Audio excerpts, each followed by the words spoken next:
शुक्रिया स्पीकर साहब।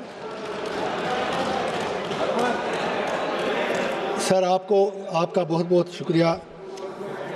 आपको सर मालूम है कि मैं किस तरह आग के दरिया से कूद कर यहाँ तक आया हूँ।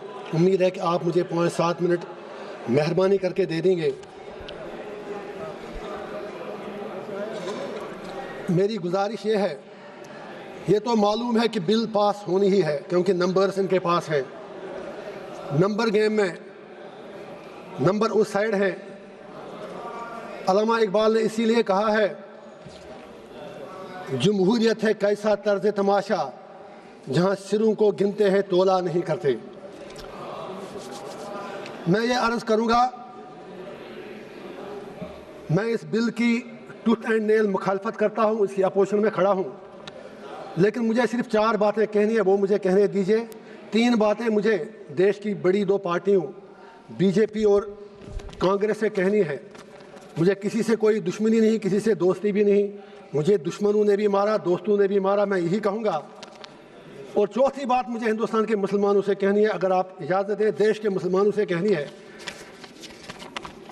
Congress with due respect, BJP से हमें दुनिया को पता है कि बीजेपी खुलकर मुसलमानों को अपनी औकात याद दिलाती है। यह सच्चाई है, इसमें कोई दो राय है नहीं। लेकिन जहां तक कांग्रेस का ताल्लुक है, ये सेक्युलरिज्म के मीठे रस में खंजर डालकर मुसलमानों के पीठ के पीछे डूबते हैं, यह भी सच्चाई है। नहीं, आप ताली मत बजाइए मेरे लिए प्लीज। आप मुझे लेबल लगेगा, अभी तो आप नाराज होंगे, मैं कुछ और कहूंगा। Please wait for a minute.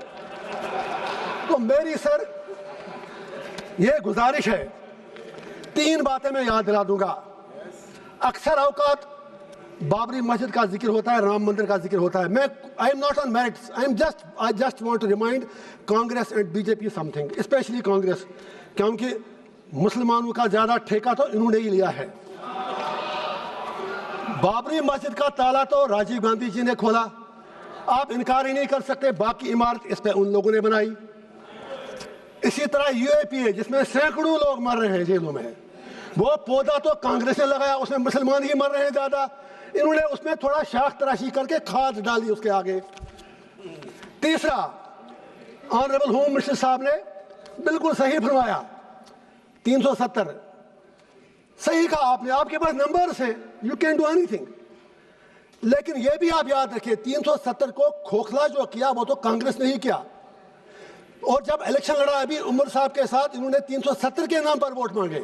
आप कश्मीर में जाके सोशल मीडिया के वीडियो निकालें, जितने भी 5 एमएलए कांग्रेस के बने, सब ने 370 की रेस्टोरेशन के लिए वोट मांगा। मैं पूछना चाहता हूं इनका स्टैंड क्या है।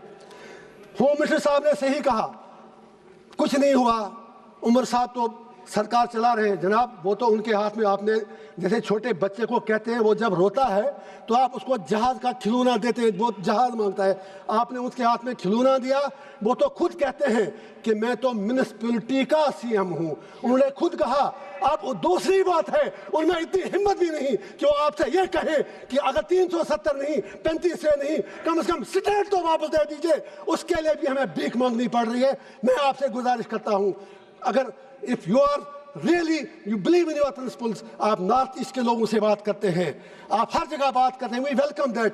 कश्मीर के लोगों से बात करने में आपको कौन सी चीज रोक रही है? एंड पे मुझे हिंदुस्तान के पूरे देश के मुसलमानों से गुजारिश करनी है, मैं दामन फैला के कहूंगा, why should we become vote bank? हम बीच में क्यों मारे जा रहे हैं?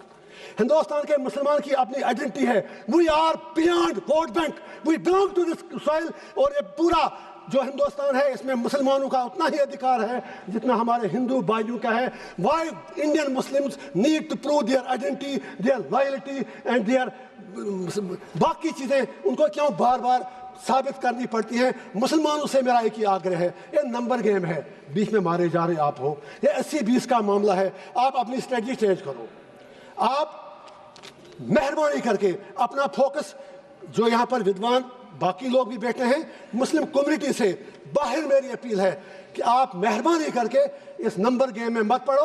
आप ये लोग आपको जख्म देकर, तलवार चला के जख्मी करते हैं, वोट मिलता है, और ये लोग उन जख्मों पर फिर थोड़ा मरहम या नमक डालकर ये लोग वोट मांगते हैं। आप बीच में मारे क्यों जा रहे हो? अरे भाई, ये आपका देश है, नंबर गेम में आप नहीं जीत पाओगे, और अगर कल प्राइम मिनिस्टर भी आपका बनेगा तो भी आपकी तकदीर बदलने वाली नहीं है जब तक आप अपना इंट्रोस्पेक्शन नहीं करोगे। लास्ट पर वक़्फ़ के हवाले से मैंने पहले ही कहा, मैं बिल के बिल्कुल टूथ एंड नेल खिलाफ हूँ, लेकिन let Muslims of the country introspect. वक़्फ़ की प्रॉपर्टियों का कहीं हम में भी कहीं गलत तो नहीं है? अगर हमने कितने अस्पताल बनाए वक़्फ़ से, हमने कितनी यूनिवर्सिटियाँ बनाई वक़्फ़ से, हमने क्या किया वक़्फ़ से, हमने कितने कॉलेज और स्कूल बनाए, ये सोचने की बात है। क्या कुछ लोग, बस आधा मिनट लूँगा सर, मेरी सिर्फ इतनी गुजारिश है, क्या कुछ लोग वक़्फ़ की प्रॉपर्टियां जो हैं उनका दुरुपयोग, उनका मिसयूज तो नहीं हो रहा है? कहीं 50 रुपये किराया है जिसका किराया 10-10 हज़ार, 20-20 हज़ार, 50। I am talking about Jammu and Kashmir, मुझे 6 साल पहले की पता है। हमको भी इंट्रोस्पेक्ट करना है। वाकई अगर हम मुसलमानों के हमदर्द हैं तो जो वक़्फ़ की प्रॉपर्टी है, इससे बड़ी बड़ी यूनिवर्सिटियाँ, अस्पताल, college, let us do something for the community, let us do something for the humanity. And पे एक ही शेर कहूँगा अल्लामा इकबाल का, अपने उलमाए किराम के नाम इकबाल का शेर है, उसी से शुरू भी किया। हुए किस दर्जा फ़कीहाने हरम बेतौफीक, खुद बदलते नहीं कुरान को बदलते हैं। और सरकार से भी एक आखिरी शेर है मेरा, हर हुकूमत है आनी जानी, है मोहब्बत मगर जावेदानी, ये तख्त व ताज तुमको मुबारक, हम दिलों पे हुकूमत करेंगे। Thank you sir.